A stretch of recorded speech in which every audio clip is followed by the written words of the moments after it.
Alright, let's see here. Today we are unboxing the ARRMA RC 4x4 Infraction Mega, I think. I don't know. Let's get into it. Yeah. The struggle is real.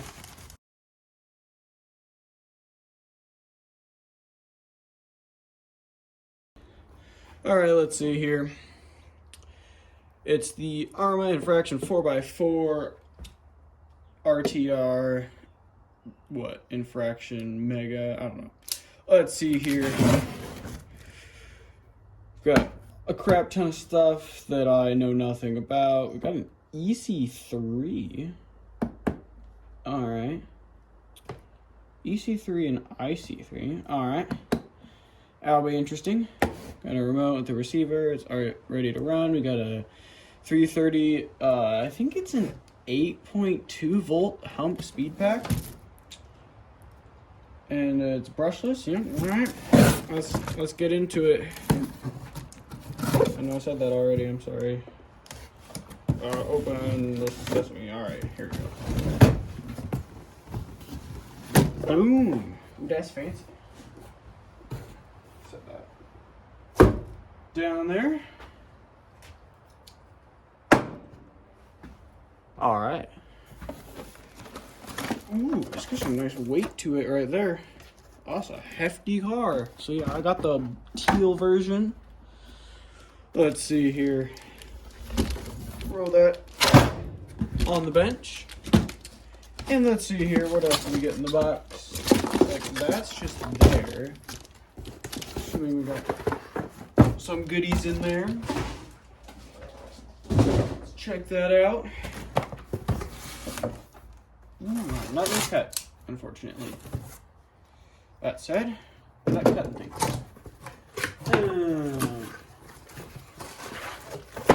A very nicely wrapped transmitter. Ooh, look at that thumb steering. I love it. All right, instruction manual. The special tool, and I think it's just that special tool. I don't think it comes with any other tools. I've seen a couple other videos on it, and I believe that that tool is necessary for the drive shaft. And here's a charger. I have a better one, but yeah. All right, let's see here. Ooh, I've seen a lot of people do this, and it just looks so fun. And now it's my chance to.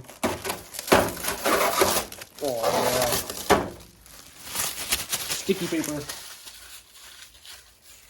Ooh, it's got the fancy pins with little stretch bits so they don't fling off. I like it. I like it. It's definitely got a lot of weight to it. I knew it was big, but I didn't know it was like this big. No, don't want to break the. Well, this is a cool body. And then we have the silver inside with "Don't just bash, blast." It's like ARRMA's motto or something like that. Yeah, you just look at this body, man. It's got all kinds of stickers on it. It's shiny. I love it. Set that aside here on top of our, what was that? Our crawler.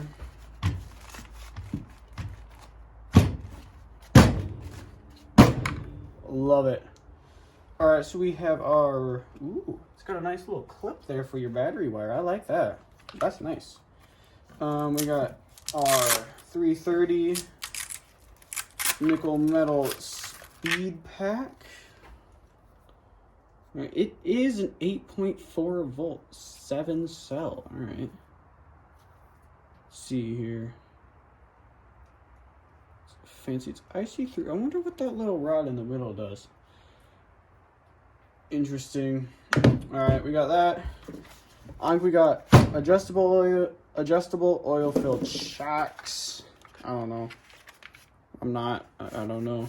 We got a nice foam bumper. It's pretty solid, actually. I was wondering how solid that was. We got a nice, easy lift-away gearbox with a 9-turn ARRMA motor. I would tell you all the specifications, but I have no idea. what they mean, and I can't find them easily. You know, all that crap about KVs. I don't know. It's a brush motor. I'm planning on changing it to brushless at some point in the future. It's got a pretty sweet rear diffuser. This chassis is plastic, but it looks pretty durable. It doesn't seem like it's flimsy. Some nice hex hardware down there on the bottom. Doesn't look like it's going to be scraping along. And I think you can get metal plating for this. The tires look like they're getting some pretty good grip. I think I'm going to try to get drift wheels for it. I think that'd be pretty fun. Come over here, toolbox. Grab out one of our wheel nut thingamabobs, and we'll take off this wheel and look at. Oh, it's got Loctite on it. All right. Then I guess we won't be messing with them because they have Loctite on them, and I want to keep them that way till I get drift wheels at least. But yeah, I think they're like 14 millimeter hex. Most things are 12, so I'm not sure exactly why they did that. I don't know. I suppose it is better. But yeah, I think even though it's probably a bad idea, I'm gonna stick this in there and we'll go. I'm gonna steal some batteries for this receiver out of some of the Red Cat ones that don't work, and let's go from there. Let's see here. Actually, I think batteries in these guys too. These are old Nitro Traxxas guys. We'll take those batteries out of there. They take 8 of them, and they're for like nitro shifting. I don't have any nitro cars, so they're just a bunch of servo controls. So they look really cool, and you got the big antenna that you can pull up, but not very practical for non-nitro cars. You could, I suppose, run an entirely separate ESC off one of your cars and like have like light control and wind, like have that like be winch control, kind of like the control panel for the Wrecker for Matt's Off-Road Recovery. It's kind of off topic, but you could. All right, let's see here. Now stick our battery back in there. Battery boy, stick you through there. Get him in there. Put this strap on. I don't think this strap came on. Strap that on. Tighten this strap. Pop this on there. Not really sure why that's necessary. Ooh, hey, that's ripping into my battery cable. I don't think I'm going to do that, actually. Yeah, that's ripping into the battery cable. Lovely. Yeah, we're going to have to put some tape over that. Pop that in there. Let's see, turn our transmitter on. Got a red light. I'm assuming that's good. Alright. It's...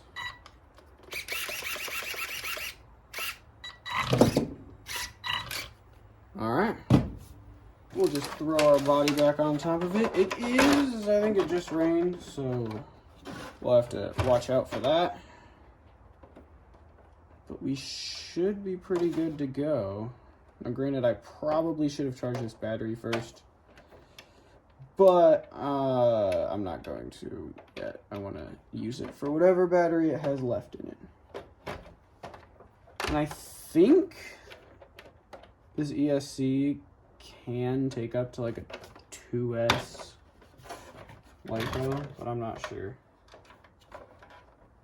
Again, if you want actual statistics on these things, you're going to have to go to channels like Discipline RC or Tomley RC.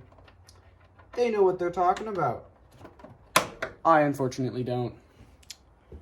All right. Here we go.